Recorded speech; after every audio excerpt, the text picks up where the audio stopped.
हम लोग sand fly trapping device को एक विकसित कर रहे हैं। सामान्यतः जो शुरू के फील्ड वर्क होते थे उसमें सैंड फ्लाई को हम लोग कलेक्ट करते थे एस्पायरेशन इंस्ट्रूमेंट्स के द्वारा, लेकिन अभी के समय में दो तरह के टेक्निक्स यूज हो रहे हैं। एक टेक्निक जो है वो स्टिकी ट्रैप टेक्निक बोला जा रहा है, जिसमें सामान्यतः हम कास्टर्ड ऑयल को यूज करते हैं, कार्डबोर्ड को इम्प्रेग्नेट करते हैं कास्टर्ड ऑयल में और उसको यूज करते हैं। और दूसरा डिवाइस आजकल चल रहा है वो सीडीसी लाइट ट्रैप टेक्निक बोला जाता है, जिसमें यूवी लाइट एक इंस्ट्रूमेंट डेवलप किया जाता है और वहाँ पे अट्रैक्ट करते हैं वो जो भी वहाँ के सैंड फ्लाइज हैं। जो भी पोटेंशियल एरिया होता है जहाँ पे सैंड फ्लाई ज़्यादा होने की संभावना होती है, उसके हैबिटेट को स्टडी करते हुए उस एरिया में उसको हम डेवलप करते हैं और हम कलेक्ट करते हैं और उसकी फिर डेंसिटी और उसकी क्या सीजनल वेरिएशन है उस पर स्टडी करते हैं। उसका एपिडेमियोलॉजिकल क्या इम्पैक्ट हो सकता है उस पर हम स्टडी करते हैं। एक तीसरा भी इधर कंपोनेंट पेपर्स आ रहे हैं, रिसर्च पेपर्स में लगातार आ रहे हैं कि वो एट्रैक्टेंट कुछ केमिकल्स यूज किए जा रहे हैं। वो बायो प्रोडक्ट भी हो सकते हैं और केमिकल प्रोडक्ट भी हो सकते हैं, उसको यूज किया जाता है। और ट्रैपिंग में, स्टिकी ट्रैपिंग में ही, या कुछ ऐसे भी पेपर्स हैं जहाँ पे लाइट ट्रैपिंग में उस एट्रैक्टेंट को यूज करके और उसके नंबर्स को, क्योंकि एस्केपिंग नंबर्स होते हैं इसमें। सीसी फ्लाई जो होता है वो लूज फ्लायर है, सीसी फ्लाई जो है वो आपको पुअर फ्लायर बोला जाता है। ये बहुत ज़्यादा ऊंचाई तक नहीं उड़ सकती है या बहुत ज़्यादा दूर तक जा नहीं सकती है, और यही कारण है कि इसका जो है वो सेक्टोरियल जो है वो एपिडेमियोलॉजिकल सिग्निफिकेंस होता है। वो एक गांव के एक पर्टिकुलर एरिया में जहाँ पे होता है वो सेक्टोरियल स्प्रेड करता है।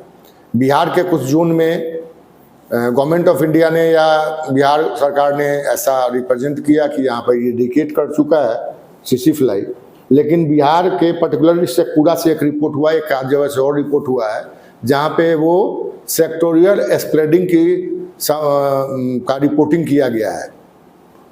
हम लोग जो जिस डिवाइस की बात कर रहे हैं इसमें हम लोगों ने कॉमन यूज होने वाले जो भी सामान है उसको हम लोग प्रयोग करेंगे और तीनों को एमलगमेट करेंगे। लाइट ट्रैप को भी हम यूज करेंगे, उसके भी कुछ पार्ट को लेंगे, स्टिकी ट्रैप के भी कुछ पार्ट को लेंगे, और जो एट्रैक्टेंट्स केमिकल्स यूज होते हैं हम उसके भी कुछ पार्ट को लेंगे और तीनों को मिला के हम एक एमलगमेटेड डिवाइस को डेवलप करने की कोशिश कर रहे हैं।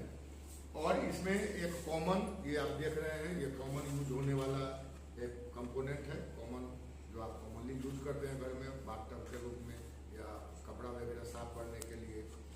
तो इसमें सबसे पहले एक हम होल कर देंगे, और ये होल इसलिए है कि यहाँ पे हम एक इलेक्ट्रिक सप्लाई के लिए होल्डर को सेट कर देंगे, क्योंकि इस होल्डर को हमको थ्रू आउट कम से कम 8-10 घंटे लाइट चाहिए कंटिन्यूअस, और इसको हम एसी या डीसी जिस मोड से होगा इस वायर को कनेक्ट करेंगे। और एक नीचे यहाँ पे देखिए कॉमनली वायर को होल करके इसमें एक बनाया गया है, और इस वायर का पर्पस ये है कि यहाँ पर एक छोटे से स्पॉन्ज है, इस स्पॉन्ज को हम यहाँ पे रख देंगे ऐसे, और रख के यहाँ पे अगर किसी एट्रैक्टेंट से हमको इम्प्रेग्नेट करना है, किसी स्टेप को हमको डालना है जो एट्रैक्टेंट का काम कर रहा है, उसको हम भिगा देंगे इस स्पॉन्ज में, और इस स्पॉन्ज को यहाँ से हम यहाँ पे रख देंगे। फिर यहाँ पे इसको हम पैक कर देंगे किसी कागज से कि अंदर वो सीसी फ्लाई अंदर से इन नहीं करे।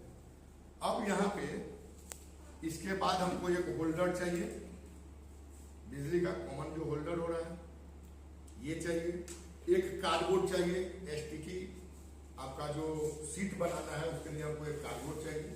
इस कार्डबोर्ड के कलर्स को भी आप चेंज करके देख सकते हैं कि कहाँ पे उसका अट्रैक्शन ज्यादा हो रहा है और कहाँ पे कम हो रहा है। ऐसे कई पेपर्स है जहाँ पे कलर एफिनिटी रिप्रेजेंट किया गया है, कलर एफिनिटी को बतलाया गया है, इसीलिए इसके कलर को आप चेंज कर सकते हैं। येलो यूज कर सकते हैं, व्हाइट यूज कर सकते हैं, ब्लू यूज कर सकते हैं, ब्लैक यूज कर सकते हैं,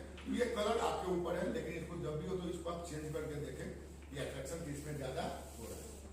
जिस समय ये इस कार्डबोर्ड को आप बनाएं तो उस कार्डबोर्ड के डायमेंशन को आप जरूर नाप लें। यहाँ पे हमने जो कार्डबोर्ड लिया है वो 12x70 सेंटीमीटर का ये कार्डबोर्ड है। ये इसलिए जरूरी है कि जब भी आप इंसेक्ट डेंसिटी को निकालना चाहेंगे तो वहां पर इसकी आपको आवश्यकता पड़ेगी कि कितने एरिया में कितने इंसेक्ट्स अट्रैक्ट हो रहे हैं या कितने इंसेक्ट्स आपके कलेक्ट हो रहे हैं। तीसरी बात है कि आपको एक ग्लू चाहिए। आप ग्लू स्टिक ले सकते हैं या गम ले सकते हैं, जो भी आपको इच्छा वो ले सकते हैं। एक आपको कास्टर्ड ऑयल चाहिए, वो जरूरी है। और यहाँ पे तत्काल हमने एट्रैक्टेंट के रूप में लिया है 1 ऑक्टानॉल। 1 ऑक्टानॉल को हमने एट्रैक्टेंट के रूप में लिया है। अब यहाँ पे इसको जब आप बनाएंगे तो बहुत सिंपल सा मेथड है। इसमें आप सबसे पहले होल्डर को सेट कर लें।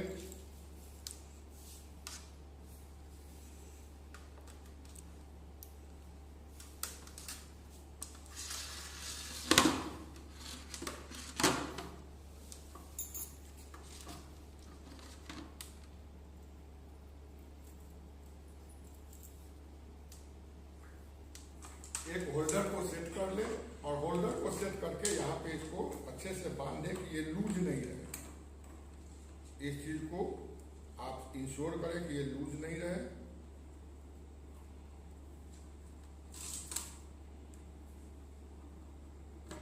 और इसकी तार की लंबाई आप इतना रखें कि जहां पे आप इसको यूज करना चाह रहे हैं और अट्रैक्टेंट वहां से लेकर ये तार जहां तक आप पावर सप्लाई देना चाह रहे हैं वो एसी भी हो सकता है और डीसी भी हो सकता है, वहां तक ये जा सके। लेकिन आपको ये सुनिश्चित करना होगा कि dawn to dusk, sorry dusk to dawn, मतलब रात के गोधूली से लेकर सुबह के लालिमा तक ये जो आपका लाइट हो उसकी प्रॉपर सप्लाई हो।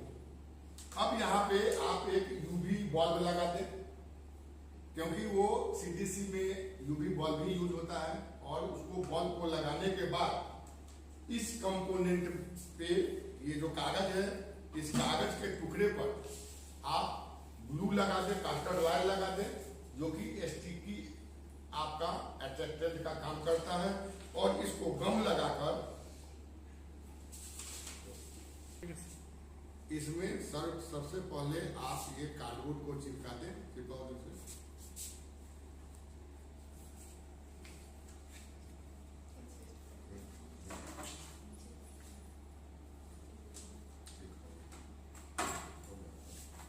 And after the pasting of the cardboard आप एक ब्रश ले लें, यूपी पे ब्रश, एंड कास्टर्ड जो आपके वायल है उसे पूरे अच्छे तरह से इस पूरे पे कास्टर्ड वायल लगा दें।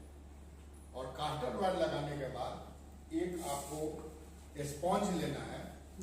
इस स्पॉन्ज में जो भी एट्रैक्टेंट आप यूज करना चाह रहे हैं, अगर आप डिफरेंट पेपर्स को देखेंगे तो डिफरेंट एट्रैक्टेंट्स यूज किए गए हैं और उसके रिपोर्ट्स भी हैं।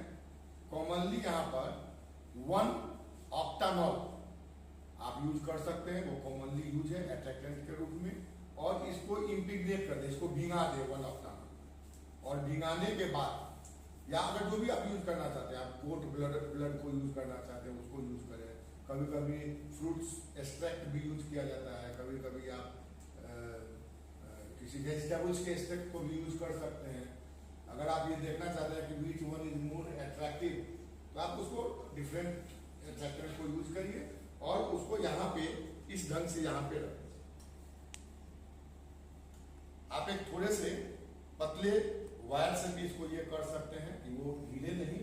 और उसके बाद यहाँ पर आप एक लगा दें पतला सा पेपर काटू नहीं, हल्का सा पेपर लगा दें।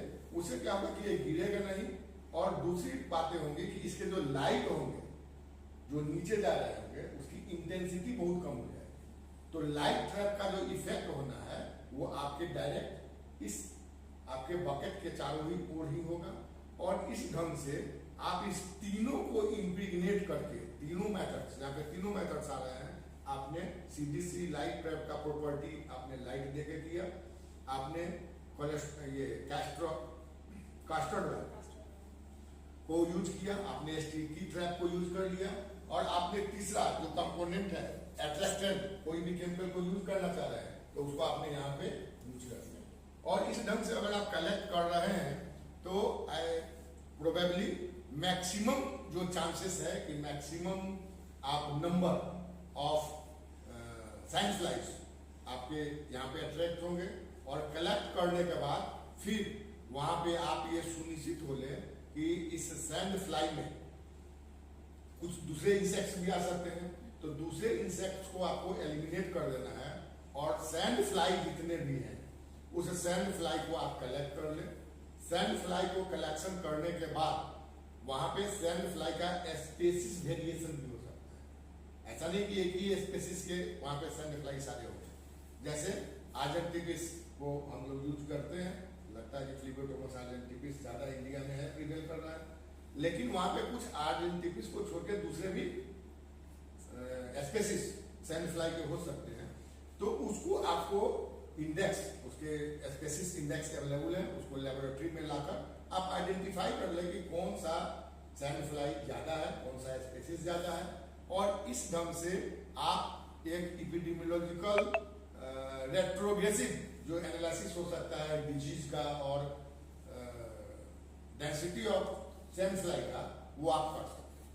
तो हम उम्मीद करते हैं कि इसको आप लोग बनाइए और ट्राई करिए। इसके जो भी रिजल्ट होते हैं वो हमें जरूर कम्युनिकेट करें, डिफरेंट नेचर्स का पेपर के थ्रू, या डायरेक्ट हमको व्हाट्सएप पे, यूट्यूब पे आप कमेंट कर सकते हैं। धन्यवाद।